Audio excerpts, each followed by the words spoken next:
Suara tawa anak kecil terdengar dari kejauhan, padahal tak ada siapapun di sana. Halo semua, aku mau ceritain cerita seram lagi nih. Dengerin sampai selesai ya. Desa Penari bukanlah nama sembarangan. Di balik keindahan alamnya yang memukau, tersembunyi misteri kelam yang telah menelan banyak korban.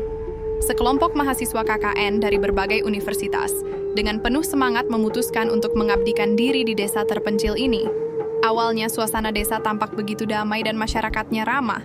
Namun, perlahan-lahan, mereka mulai merasakan keanehan-keanehan yang bikin mereka nggak nyaman dan sedikit ketakutan.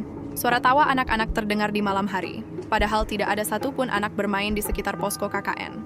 Bayangan hitam melintas di balik jendela saat mereka terlelap dalam tidur. Dan yang paling membuat mereka merinding adalah mimpi-mimpi buruk yang selalu menghantui mereka, di mana mereka melihat sosok-sosok menyeramkan dengan tatapan kosong. Semakin lama mereka berada di desa itu, semakin banyak kejadian aneh yang mereka alami. Ada yang melihat penampakan kuntilanak di tengah sawah, ada yang mendengar suara langkah kaki di atas atap saat tengah malam, dan ada pula yang merasa diikuti oleh sesuatu yang tak terlihat. Suatu malam saat mereka sedang mengadakan acara kebudayaan bersama warga desa, listrik tiba-tiba padam. Suasana menjadi mencekam. Dalam kegelapan mereka mendengar suara gamelan yang semakin lama semakin keras. Cahaya lilin yang redup menerangi wajah-wajah mereka yang pucat. Tiba-tiba, pintu posko KKN terbuka dengan keras dan masuklah seorang wanita tua dengan rambut panjang terurai. Matanya berwarna merah menyala dan mulutnya mengeluarkan tawa yang menyeramkan.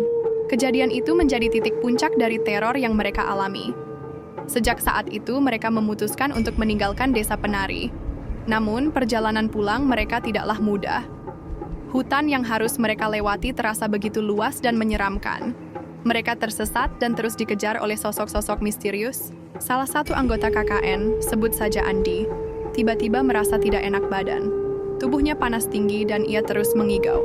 Teman-temannya berusaha membantunya, namun kondisi Andi semakin memburuk.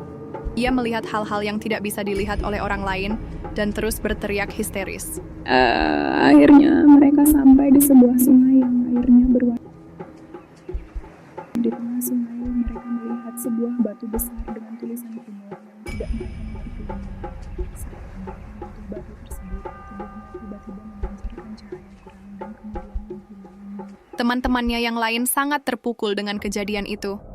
Mereka menyadari bahwa mereka telah melanggar aturan yang tidak tertulis di desa Penari. Mereka telah mengganggu kedamaian makhluk halus yang menghuni hutan itu. Dengan perasaan bersalah dan takut, mereka melanjutkan perjalanan hingga akhirnya berhasil keluar dari hutan. Merinding gak sih dengar cerita ini? Gimana menurut kalian cerita tentang KKN ini? Ada yang punya kisah mistis yang serupa nggak? Yuk share cerita kamu di kolom komentar dan jangan lupa like videonya ya.